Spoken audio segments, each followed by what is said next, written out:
our closer for the day. And I would like to now introduce Mr. Nick Wan, who is the Director of Analytics for the Cincinnati Reds. He's going to close out our show tonight. You guys are in for a treat. We're really excited to welcome back Nick. Nick, I don't want to give you too much of an intro because I don't think you need one. So take it away, my friend. Thanks, Scott. Hi all. Hold on. I gotta there's like a lot of monitors. I got a lot of monitors places. There's like this one. So this one over anyway. Sorry, y'all. Hold on, let me share my screen. How's everyone doing? How is everyone having a good virtual conference today? Everyone good? Great. Nerding out. That's good. That's good. That's good. Good. That's good. This is good. This is a great pause from your dissertation. That's good. My keyboard, yeah. It's good. It's a workhorse. Brown switches. I'm good. I'm good. Thanks for asking, Jackie. Oh, sorry, that wasn't Jackie, that was Tim. Thanks for asking. Thanks for asking, Tim. I'm sure Jackie was thinking it too. Where'd the blimp go? I don't have a blimp. Believe it or not. I actually don't. So today, y'all, we will be we're gonna try to replicate some data viz. Let's see. Let me see if I can share my screen. Here we go. Click the share thing. I hit the share. And then I click on the SABR Analytics thing. Okay, oh, there we go. Okay. All right. I'm gonna post this link in chat as well. Y'all, I might go a little quick. Just because I kind of like talking to y'all more than more than anything. But if it goes too fast and you're like, how did that guy do that thing? You'll have the notebook link. So feel free to reference that. Today we're gonna try to okay, a few things. All right, first off, thank you to the organizers. Scott and Scott have always been good to me. Even when I wasn't in baseball, they were still reaching out, checking in on me. So shout out to the Scotts. And I am the senior director of analytics for the Reds here in Goodyear, Arizona right now. Wrapping up, I guess we got a week and some change in terms of camp. And for some of y'all, like Cooper J. Moore in chat here, some of y'all might know me from my streams or YouTube. So I do stream on Twitch, usually Monday through Thursdays, where we go over data science topics, we go over sports analytics topics. Sometimes we do a little coding, dabble in a little keyboard jabs. The Twitch is I have the share screen up. We could do it this way. We could do it this way. We go Nick Wan data sci. Here we go. It's this Nick Wan _data sci. Yeah. Oh, okay. Well, just buyer beware. It's a little raucous in there. So if you are interested in any of that, I stream Monday through Wednesdays, starting usually around 8 p.m. Eastern. And that is that is a 5 p.m. Arizona time as of right now, but who knows in several months. Okay. We're gonna try to replicate. I'm gonna try to replicate on Savant.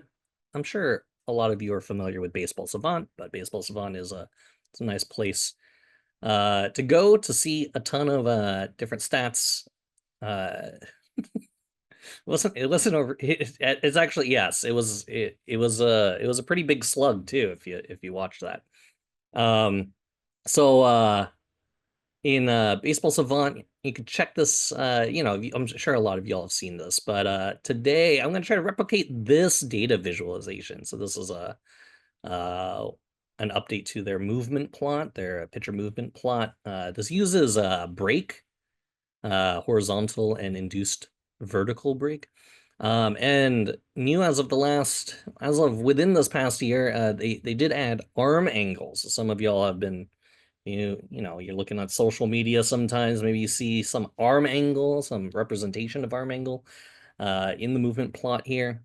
So I'm thinking I'm going to try to replicate this using the same data. So as many of the presenters have said, they're usually getting their data either from Baseball Savant directly, which you could download CSVs depending on whatever you're querying, or there are packages you could use to access Baseball Savant's data. So we're going to use some accessor points to get us some data, and then we're going to replicate a plot like this. But before I replicate something, I will need, you know, I do a lot of stuff with the Reds already, you know what I'm saying? So does anyone have like a pitcher they'd like me to do?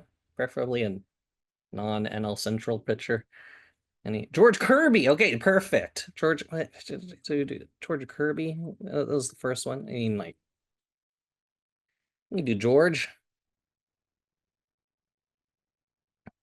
Although Senga is nice. That's good too. Let's see, George. This is arm angle. We can actually take a look at a few of these. So before we jump in, something like, you know, some of y'all, when you talk about arm angle, some people are like, maybe still trying to figure out arm angle and like what arm angle means. And roughly, when you're pitching, or when a pitcher's pitching, I guess, the arm angle, the break of a particular pitch usually follows whatever something close to what the arm angle is. So you can see here, George Kirby throwing at a 37-degree arm slot. And his arm angle here, the break path usually follows the arm angle path. So you could see some of the fastball stuff up here, and his breaking balls somewhere down here. Someone mentioned Tim Hill, incredible sidearm. I guess you'd call this sub. You can call this sub. But he throws from down here, and then this also follows somewhat of that arm angle, right? So if he had, I guess, a slider over here, or a sweeper, I should say, you would have this angle over here. You would have someone who a little more extreme, and one of the Rogers brothers. You can see Tyler here, who throws again close to his arm angle, and that slider, since he is that you know, true sub angle, that slider comes up as opposed to sweeping to the sweeping horizontally. So depending on you know, you're looking at, let's see, someone said Senga is also interesting. Ghost fork. That arm angle, again, following that path of where the break types are, and what the arm angle ultimately shows, right? So you can have a lot of different no NL Central pitchers other than Reds pitchers, you know. Shh. Just kidding, y'all. Okay. It's all fun. But Senga, same thing. The breaks are following that arm angle trajectory. And when pitches start to deviate from what the expected break or the expected arm angles might be, that is pretty interesting. That is perhaps a place of uniqueness. So this arm angle, there's a lot of different things in the arm angle that is still undiscovered in the public space. So I do recommend people playing around with it. But for today, we're going to take a look at this data visualization, grab the data and replicate it. So I believe Kirby was the first one I saw in chat. So And I can't walk it back now, you know? How's every spring training going? Everyone excited for opening day? Everyone excited for regular season ball soon?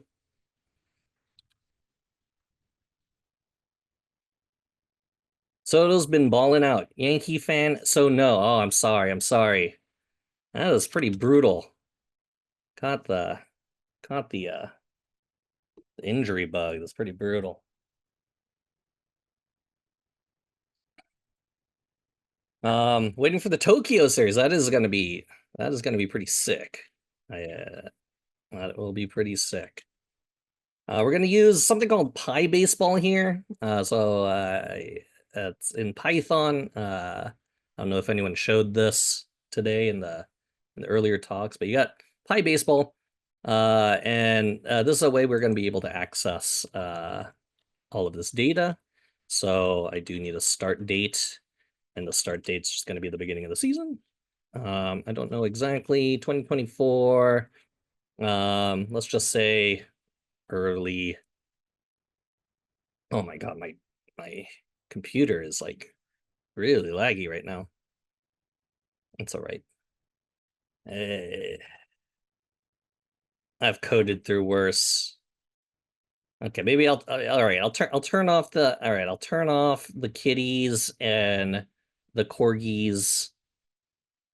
All right, kitty mode, corgi mode, and crab mode, of course.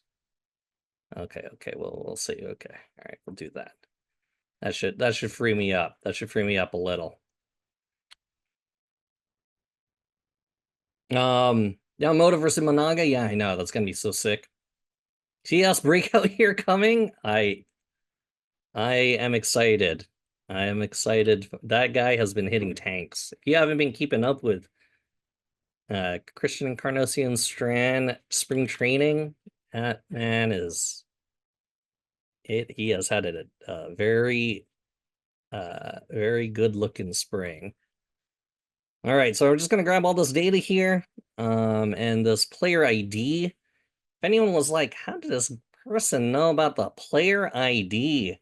You could always just like go to a Baseball Savant page, and at the very top, like you'll see this like in the URL, you'll see something that says like their name and then usually 6 digits of some sort. Those 6 digits are his ID, and if you need the proof, we could take a look at the data that we just pulled. You see George Kirby here and the player name. I love the core using to use this program now. This is a Google Colab, so it's just out of the box. You could just have a Python environment, kind of like a Jupyter notebook environment. So if you are interested in just messing around in Python, or now Julia, they do support Julia now. This is how somehow transferable over to R, probably. You have baseball R is another accessor page here, but to be honest, you'd probably be able to do what I'm about to do in R probably faster.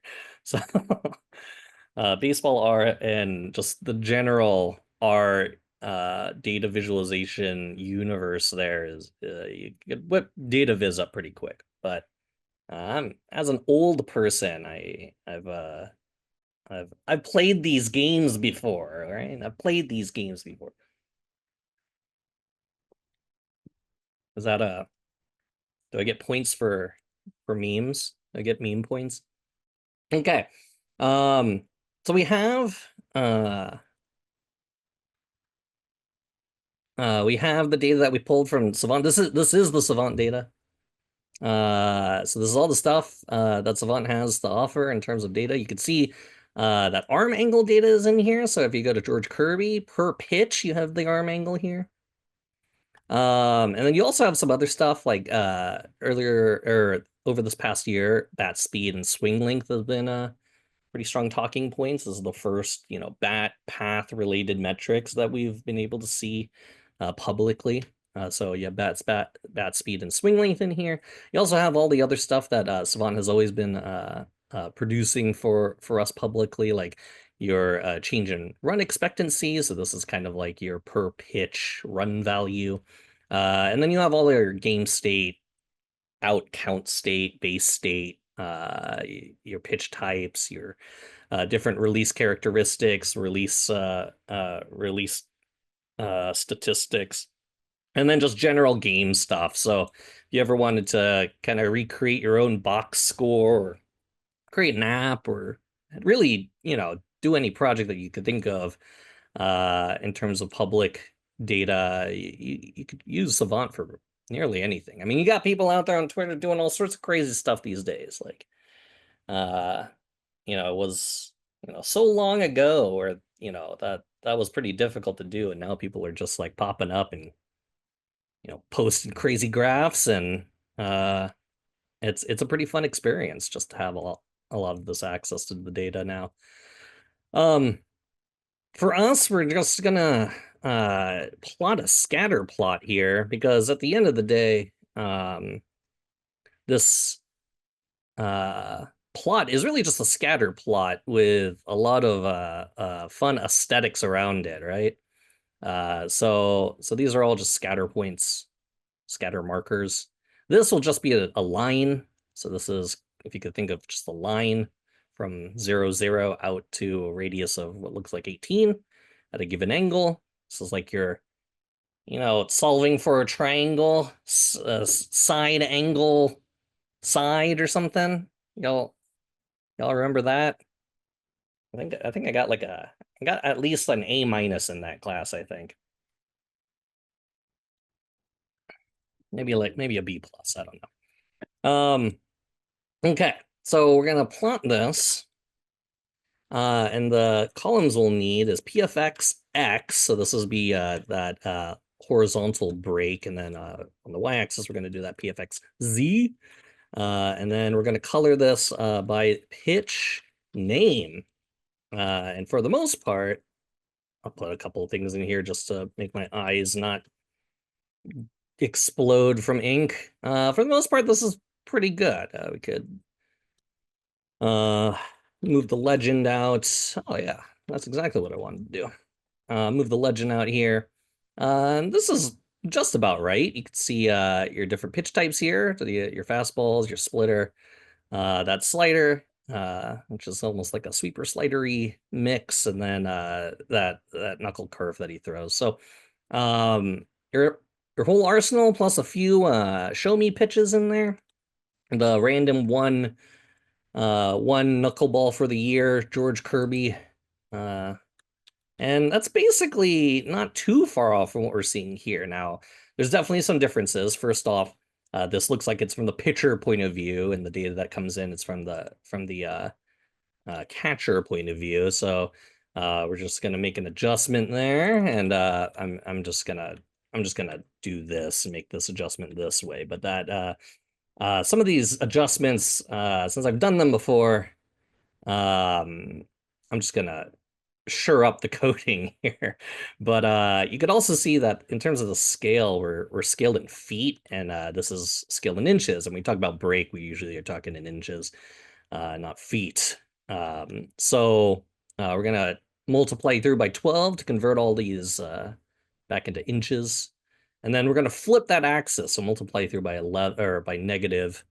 So we get that pitcher point of view instead of that catcher point of view. So run through that, and then we'll change these columns here, adjusted, and we'll just do another adjustment over here, and then poof. So now we get that scatter plot, and then it's looking pretty good. Like the alignment here seems to be exactly like what's going on over here, minus the difference in colors. We can put this on similar scaling. So if we put some X lim, let's call it negative 28 to 28 for no reason at all. And this will probably give us a box negative 28 to positive 28. That's probably what this is. This ends at 24 plus a little on the edges here. Okay. Then we could put in some lines. The chat's a little quiet. What are anyone have any rookie of the year and AL guesses? Any rookie of the year guesses from y'all? Whoa! Shaw, Sasaki. Okay, that's that's a pretty strong contender, I would say. Lawrence Butler. Does Lawrence is Lawrence Butler does he still have a rookie eligibility? Still mourning Merrill. Oh yeah. Dylan Cruz. Okay. Man, that Job kid is pretty quick. Okay, Jarrell. Okay, Jarrell.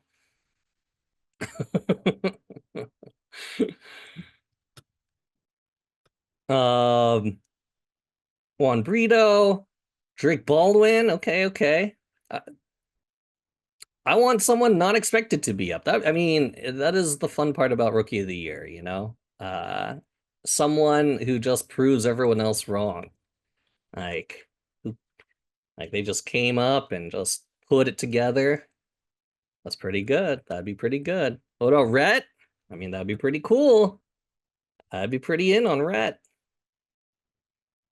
That would be nice. Roman Anthony? And he's looking pretty good too. Marcelo? Ooh. Hey, these are pretty good names.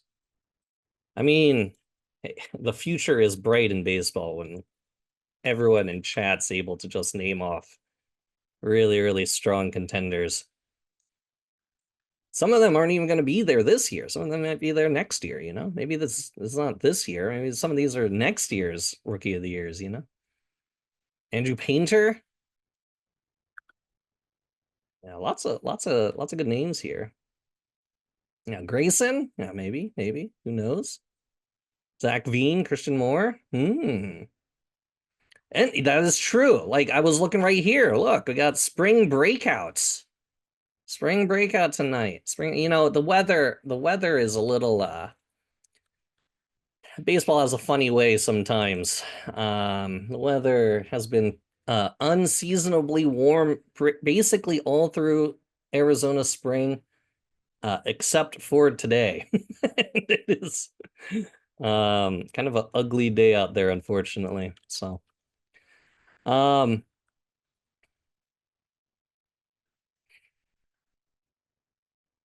that's good. Yo, where's everyone going to go to school or undergrad? Or if you have graduated, where did you go to undergrad? I went to St. Mary's College of California. All right, go Gales.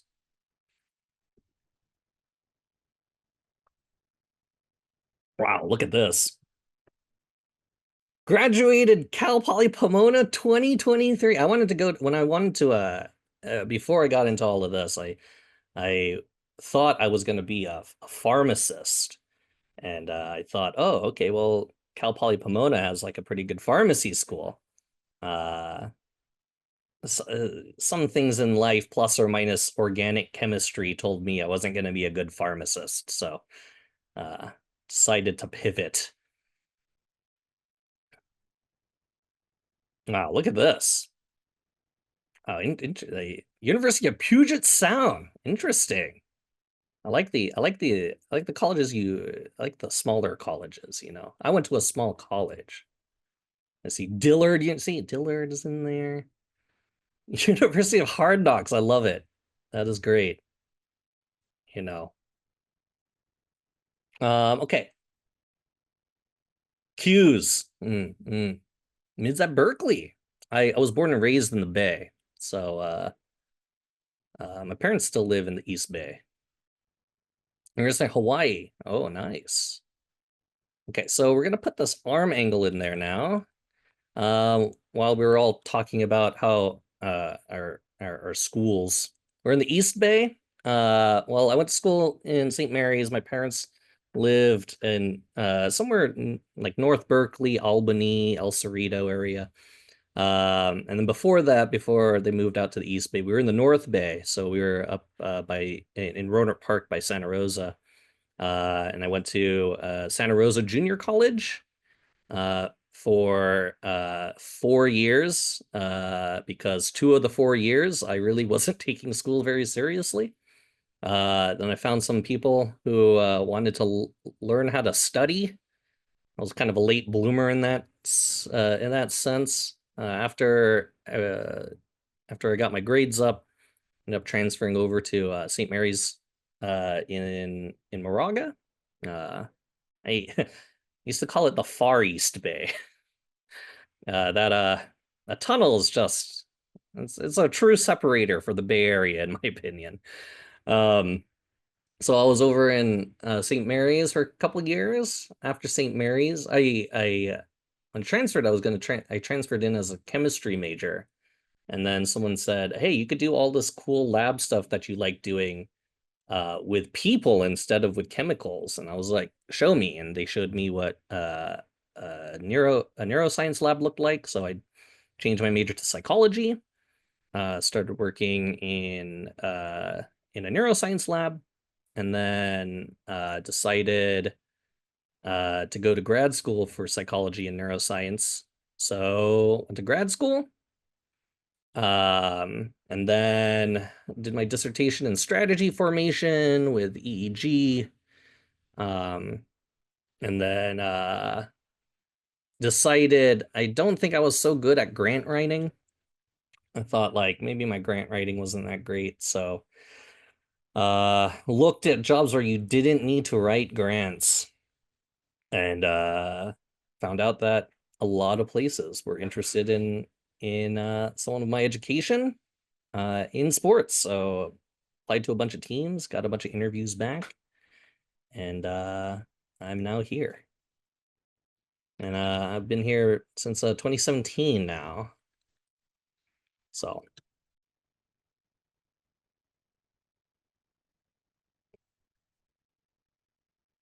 okay. Let's draw this arm angle line in here. So maybe a line thickness of 5 is pretty good. Oh no. X, Y, element. Oh, this was this. Lots of Cartesian. Ah, yes. I need not exactly done with this code. I need to get the mean. So since this comes in per pitch type, on the website it just says 37. So just to prove it to y'all, if you take your arm angle, and yeah, describes good. You can see like, yeah, it rounds to 37, but you got a min of 27, you got a max of 48. So that arm angle does move around a bit, right?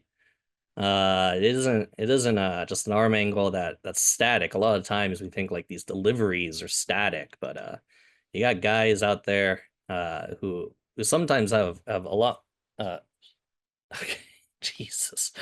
You have guys who have a pretty wide difference. In this case, almost a 20-degree difference in his lowest versus highest. Now, back in, I guess some, Scherzer's still pitching. I always liked using Scherzer as a guy who had like all these different release points. He had a really wide array, still has a very wide array of like release points and therefore arm angles. But uh, I really like using Strasburg as like the counter example because he was like a machine, as an absolute robot.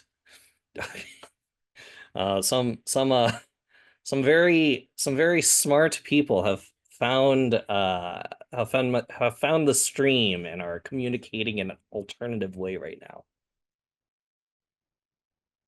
And I appreciate it. Thanks for finding the stream, y'all. Okay. Predictions on what the Reds play on what year the next Reds playoff win will be? 2025, baby.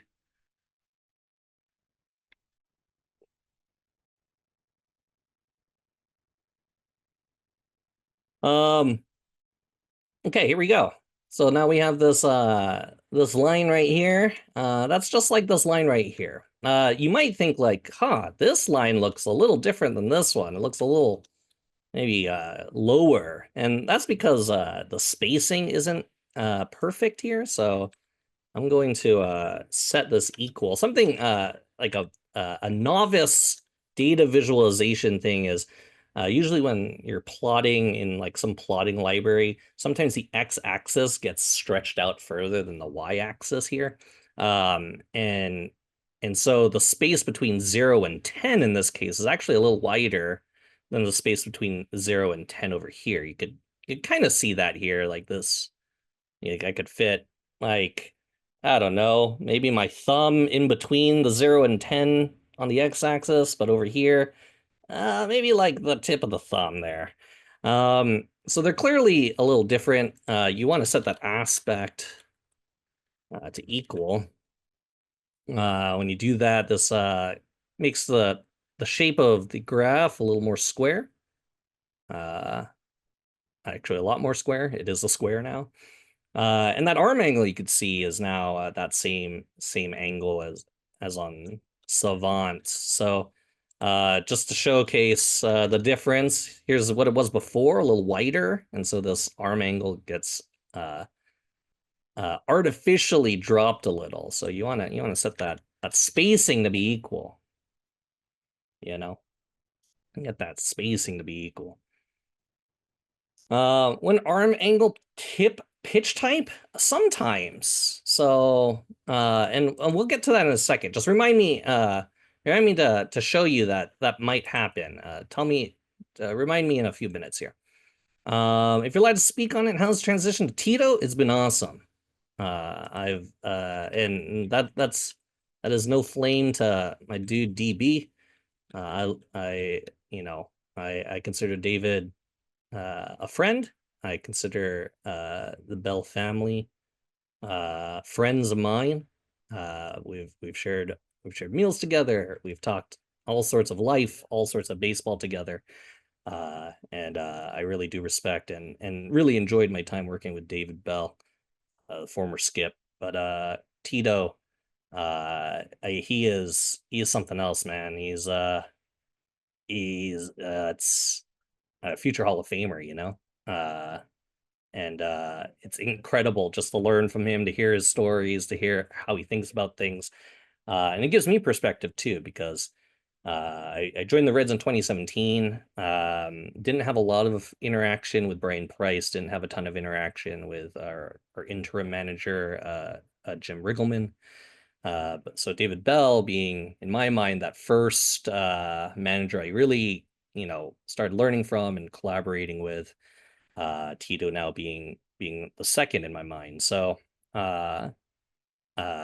it's great to just update my knowledge base, so completely selfishly speaking. So I'm grateful to be in the position I am to just talk to these guys, it's like, I'm a know nothing, never played between the lines kind of kid, and they're very open and welcoming of my opinions and my thoughts, and they're happy to share theirs, and I'm happy to learn from them too. So Tito's been fantastic. It's he's there was a moment where I did have to teach him a little about what Twitch was. He didn't understand what Twitch was, so we're on the same page now. He talks to me a little about Twitch, a little about YouTube now.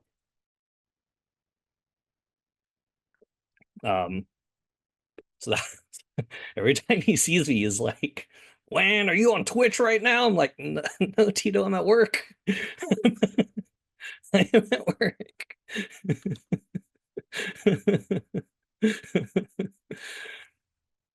um, yeah, not a problem. Feel free to shoot questions out in the chat. Like I said, I stream effectively almost every day, depending on what I'm doing, and I do a lot of data science from Monday to Wednesday. But I'm always reading chat. I mean, that's what makes these things fun, That's what makes these things fun. I mean, I'm really into Obi. Yeah, me and Obi-Wan. Yeah, yeah. It's actually pronounced WAN, like WANalytics, you know? I actually pronounce WAN. Okay. Got the arm angle in, and could take a few of these things out. So we could put in some more aesthetics here just to make this look a little nicer. Left equals true, bottom is true. How did you frame your work when you transition out of EEG? Unsure what you mean. A lot of the stuff that I did in EEG pre-processing and analysis is really just the same stuff we do here. It's data in, CSV format, right? Like Shanna and a lot of the different presenters before me, it's, if you can imagine, like row by row, rather than, frames for each sample from like a, EEG time series thing, you get a per pitch, right? So rather than thinking about things in the millisecond format, you're thinking about things at the per pitch level. You're processing data over time. Like if you take a, I don't know, line plot data, not to go on a tangent, but I think pitch numbers in here. Yeah, we got pitch number. Or release speed.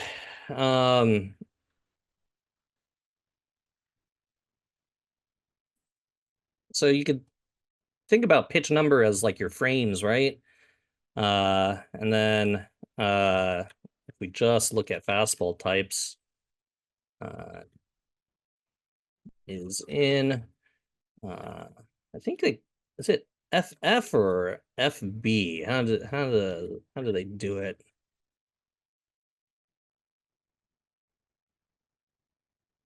FF, and then we'll do sinkers too.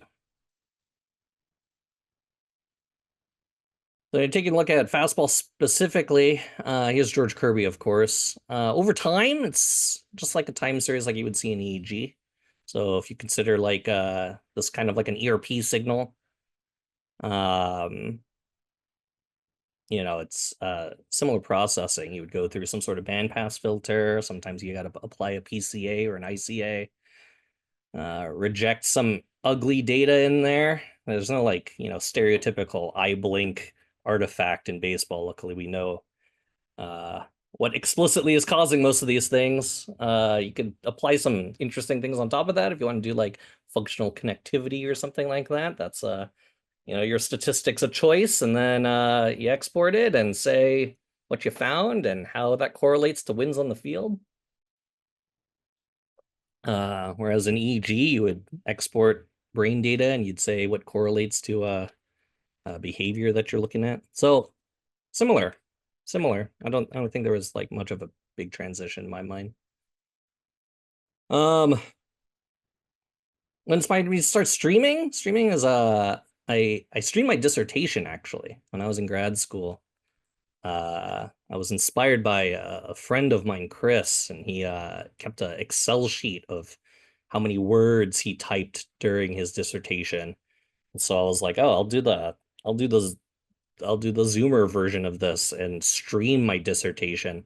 So I streamed myself typing it up, and then I realized like the three people who kept coming into the streams, I was like, oh, well, I guess we could, I don't know, do something else. So we started reading tech news, found out I was really bad at video games, started learning more about Python and data science, and then kind of went from there. So I've been streaming since 2016 and coming up on 9 years now. Favorite pitchers to follow other than Reds pitchers? I always like follow it in call ups, I always like following any new guys. So excited for any rookies who come up and how long they stick up there,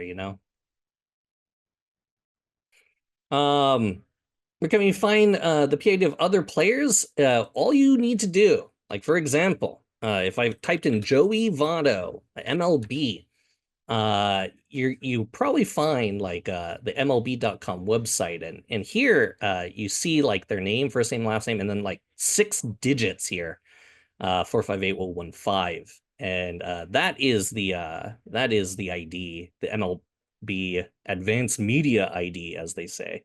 But this is their MLB ID.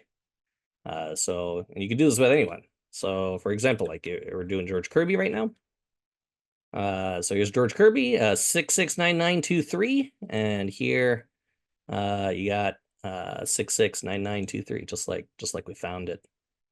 Just like we found it, you know? Some good gnarly knowledge.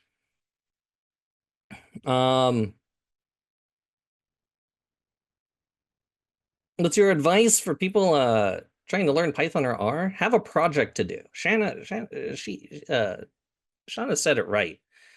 Have a like when you're learning something, or if you're seeking a project out, like have a project to do. Don't just go into it thinking like you're going to learn it and then like magically you're just going to be able to be like goated on the keyboard, you know? Like you know, anyone in here, you ever go through like you ever have to like learn Spanish or learn French in high school and like you completely forgot it? You know, anyone have that experience? I had that experience. I unfortunately had that experience. I went through a year of Spanish and I no habla español, y'all.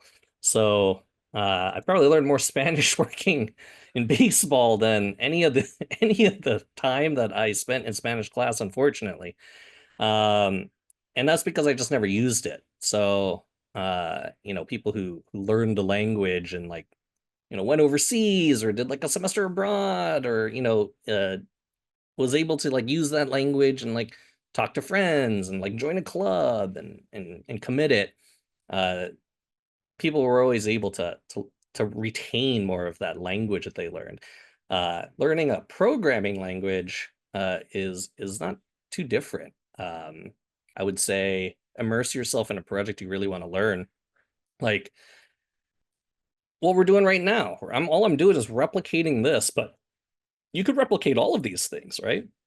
Like all of the data is here. All you got to do is like rip the data. It's literally this one line of code, this one function. You could rip the data. You could start replicating things off of Baseball Savant. You could do all of it. I mean, there's a ton of things you could do, and they're all using the data that I'm using right now. So the more you have these tinier projects, what are we doing? That's 4. The more you replicate some of these projects, the more you're going to commit it to memory. So you don't need to like shoot the moon and like have something brand new out there, you know. You could always like replicate too. That helps commit it. That helps commit it to memory. You know. How do you work with a player hesitant to use analytics? I mean, you got to meet them where they are, right? Like, it's similar to like, you know, wanting to learn a programming language just to learn it, right? There are some people out there where it's like, I just want to learn it because like it's going to make me better. Well, how is it going to make you better, right? Sometimes you're just going to sink a lot of time into learning a skill and it might not make you better, right? With analytics, it's not too different. Like if a person goes in and they're just like, all right, give me the analytics, but they don't know how to use it or how to implement it into their player development, implement it into their training, then it's possible that that's kind of lost on, even if they're interested in analytics, it might not be such a useful, the information might not be as useful to them. And on the flip side, people who are not interested in analytics, it's like, well, why? Are you doing something that is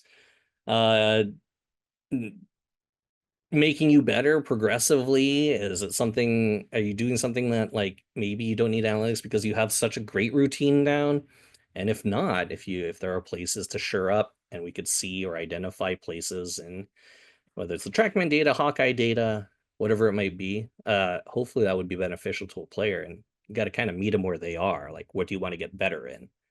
And then showing them how that scales, how that moves, how we could track it.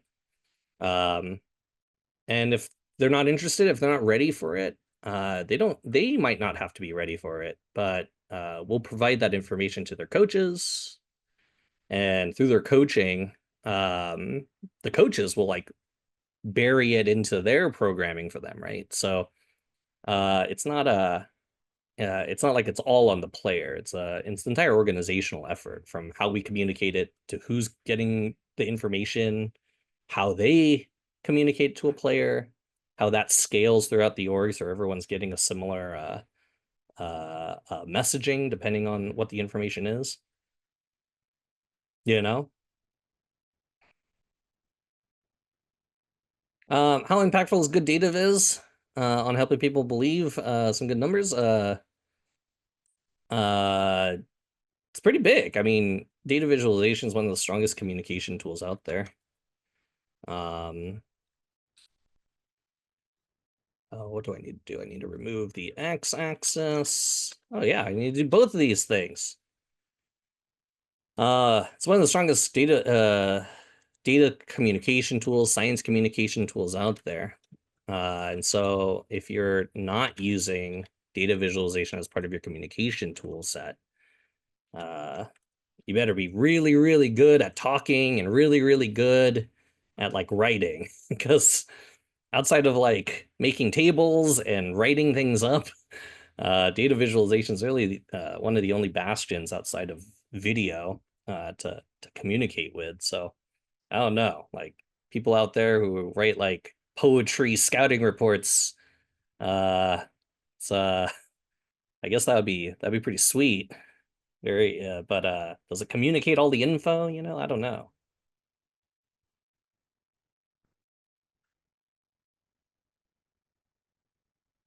Um, what advice would you give someone who got data science slash analytics experience from the time in college, but currently working in a different field like finance? What would you? I mean, projects, right? Like just commit to chipping away at projects. Now, it's kind of like a, shout out to the people who are taking a lot of time out of their day to be at the virtual session here. Like, not everyone is a student. Not everyone is in baseball. Not everyone, some people have to like pay out of pocket to like try to get out here and like learn something. And so hopefully I'm doing an okay job at uh at some of this session here. But I'd say the biggest thing honestly is like, if you are able to craft out time, that is you know a way to just chip away at projects. It doesn't have to be baseball projects either. There's a lot of different data. If you go on like kaggle.com, you can find all sorts of different data repositories for all sorts of different things, whether it's like financial related things or stock market related things, or like healthcare related things or environment related things. Whatever you want, there's a ton of data out there, and so it doesn't always have to be sports. If you think you could do something else and just keep sports as a hobby, but for people out there who like might not have the time, right? uh like it is pretty tough to juggle between what you want to do, like if you want to work in baseball for instance, and like what you have to do, which is like put food on the table, right? So for people out there who are in that situation, they don't have the luxury of time. I'd say the the best thing you could do, in my personal opinion, it's joining like some communities that you could passively just see and watch people doing some stuff.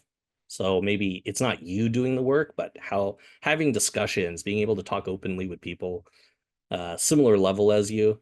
I know it is still time out of your day, but it's not hard to join like a Discord and like talk about sports analytics, or it's not hard to like jump into like a conversation on Twitter when like someone like Kyle Bland or like someone like TJ Stats are out there, and they're like very willing to talk to you about all sorts of stuff. And it's not just them. I mean, like Tango's out there just talking to randos all the time. You got Bill James out there talking to all sorts of people. Like it's not a it's not a you must be this tall to ride situation in terms of keeping up with stuff anymore. You can do it in passive and active ways, and there's a gradient of that. So if you do have time and you could dedicate yourself to like learning and like doing projects and stuff, that's awesome. I mean, that's like definitely the best way to do it. But if if you don't have that much time, just being a part of the community and like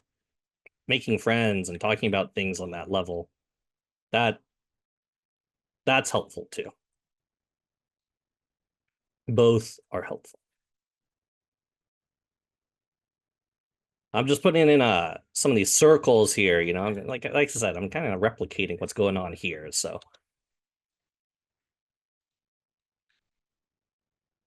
okay. Oh wait, you gotta see this. As someone who's about to start an opportunity with the college's baseball team, what are some tips and tricks to start out working with a team? I mean, honestly, like don't be late for meetings and get to know people. Introductions go a long way. Don't miss an opportunity to introduce yourself. Don't be late for meetings.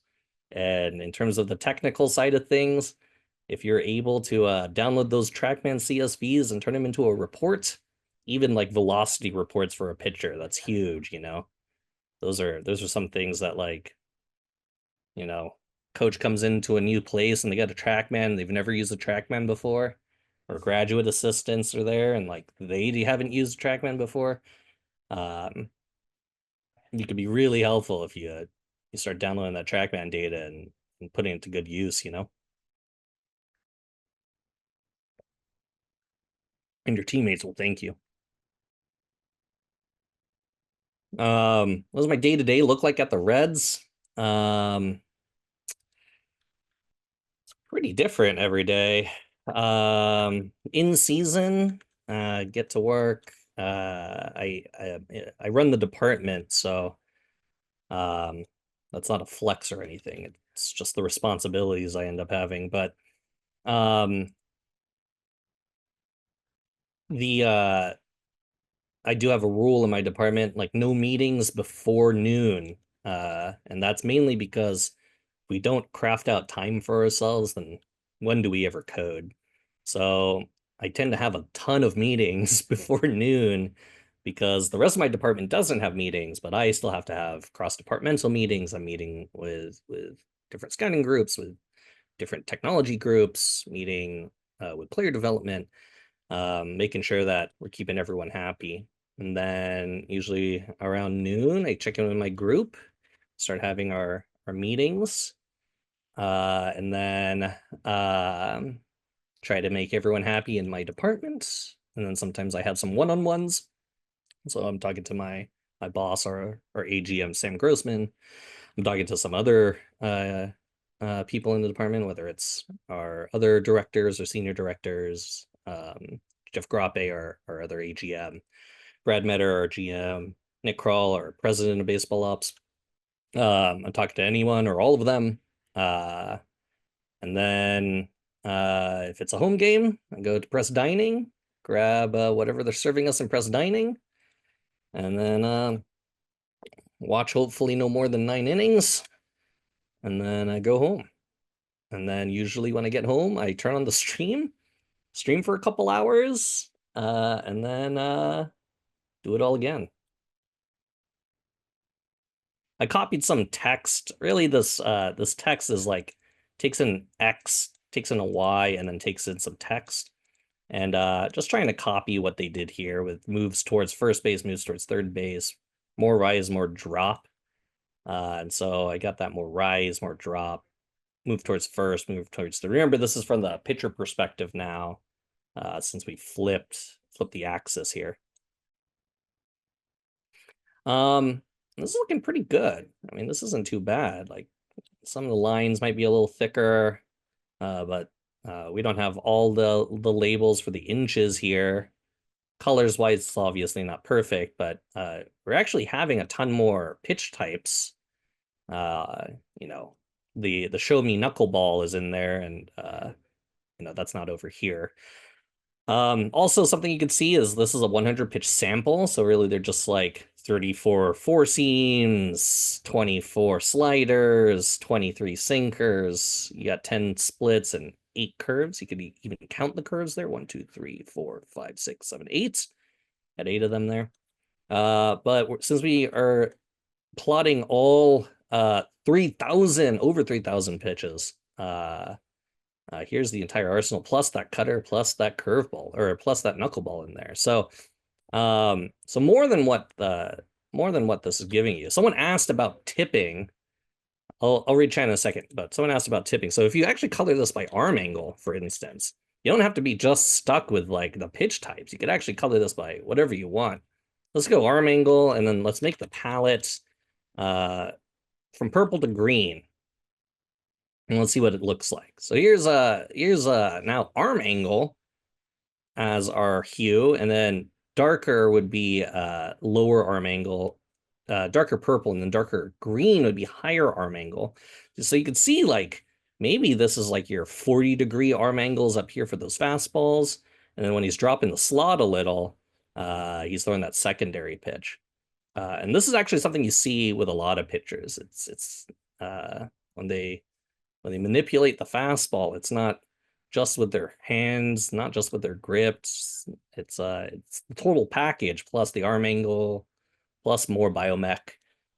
But you can see this, and for some guys, yeah, it is a tell. So the more this looks even across all your pitch types, probably the better. Let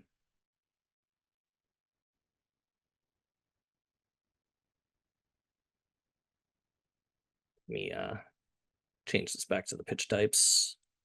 Pitch name. Let's see what else we got in chat. Twitchick again? Yeah, it's let me thank you, Giovanni, or is it Giovanni? Thank you. Much appreciated for the link.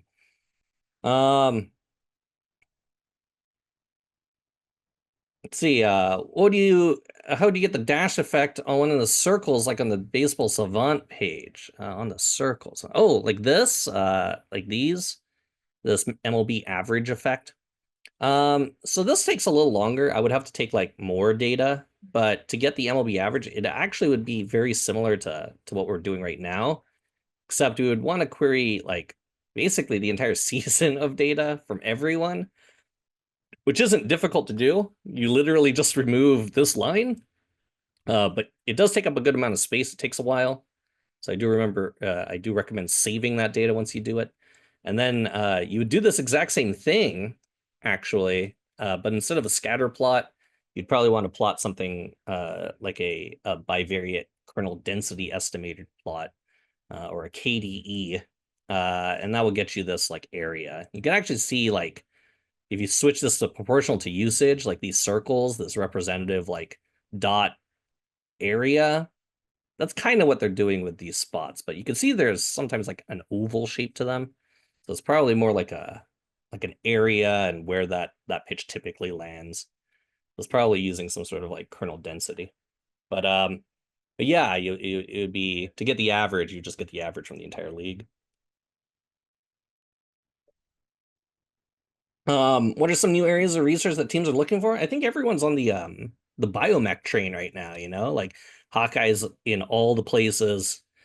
People, I mean, it's no surprise if you haven't been on Teamworks Online, that's where we all post jobs. There's a ton of people posting jobs for biomechanists and sports scientists. So the movement right now is towards utilizing all that skeletal data, solving things about the swings, solving things about the skeleton, how quantifying athleticism. I'd say that's probably like where a lot of research is going right now. If I had to guess, because I don't know. I'm just a guesser. I'm a guessing Andy. Can you talk about the introduction of the kick change? It's a good pitch. For my classes, I had recently had to do a project where I tried to use machine learning to predict who would win games. I was unable to make anything successful. I'm making a portfolio to show off my program. Would something like that show, and then how, or should I non-click? Definitely show.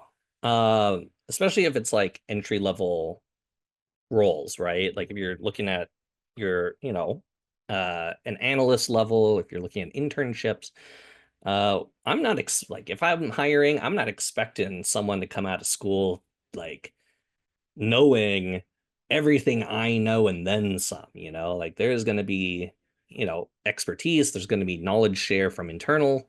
There's also processes that we just have that like no one else knows. Like Shauna was saying, teams will have more data and therefore more research usually than the public has available to them. So we're not expecting you to know everything, but we are expecting, at least my department, we're expecting you to know how to code, know a little statistics.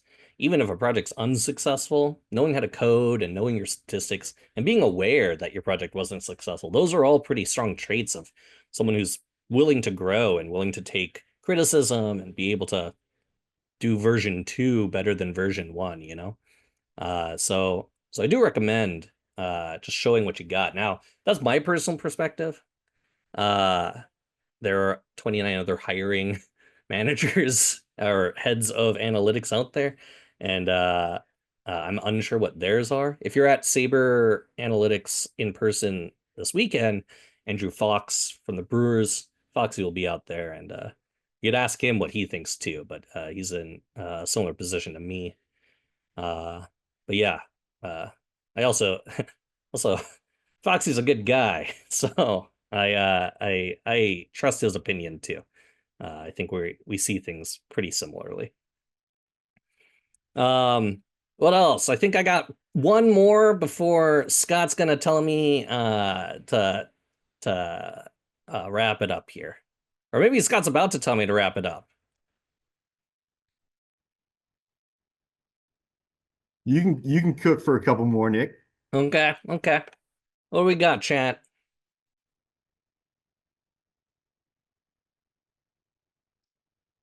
Also, let me post this link again. Just so everyone has it. Again, I kind of went over things a little quick. Didn't do a ton of explaining, but if you liked this and you liked kind of the back and forth question and answer, this is really not different from my stream. So, am I LinkedIn? Oh, I'm everywhere. Let's see. What's Nick Wan dot? Oh, I put one of these together. I put one of these things together, so you can find me all over the place. You can find me all over the place, but mostly I would say the easiest way to get to me, truly Monday through Wednesday on Twitch. Just pop in the chat, say hi, ask whatever you want. I'm usually pretty open. There might be more cursing, but it's just what the chat is sometimes. And if you are interested in the Twitch and you are interested in that community that we've fostered over the years, we do have a Discord. You can find that link through the Twitch. More of a fun question, but what are some analytics-based predictions you have for this design? Which design? I'm unsure on the design. Analytics-based predictions. I have. Oh, for the season, analytics-based. I don't really have analytics-based predictions on the season. I could probably share, but my vibe predictions. Let's see, my vibes-based predictions. Let's see. Vibes-based predictions. I think Reds are gonna. I think the Reds are gonna shock a lot of people. I think we're gonna shock a lot of people. How fun is it to see Ellie and his analytics since he's an analytics freak? It's awesome.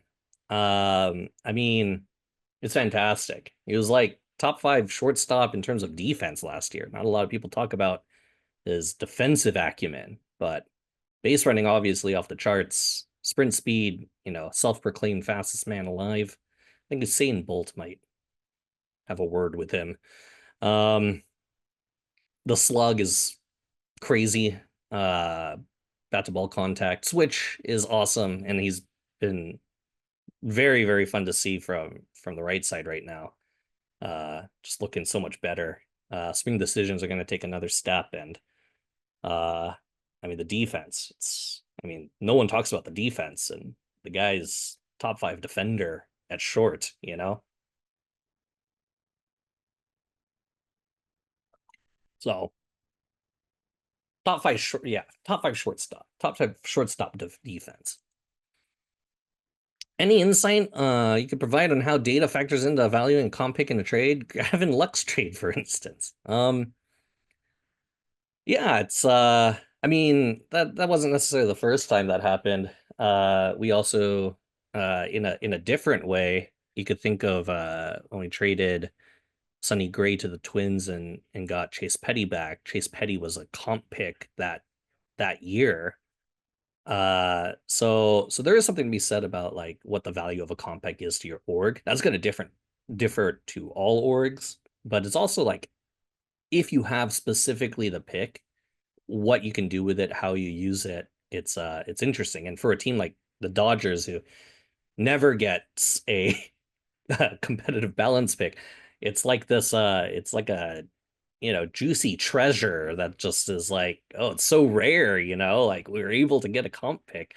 I feel like there might be even added incentive when you're able to pick an extra time in the top three rounds. So yeah, I think it depends on the org and draft philosophy, but uh I would say if all of you get a job on a team, you could hopefully one day see what all those conversations are like. All right, I'm gonna pass this over back to Scott, but thanks. It was fun as always a fun time here at SABR. But I'm Nick Wan, Senior Director of Analytics at the Reds. Find me on Twitch. You can find me on the internet somewhere. Just Google me or something. And if you're in person this weekend, feel free to come up and say hi. Like literally, if I'm in the middle of a conversation, tap me on the shoulder and say hi and join the conversation. So anyway, thank you. Thanks for having me. Nick, thank you so much. You're always gracious with your time, and I know everybody appreciates you taking your time out of your busy schedule, especially this time of year to join us. So please, if you're in person tomorrow, do yourself a favor and say hi to Nick, because he'll take the time for you. So we appreciate that. Thank you so much, Nick.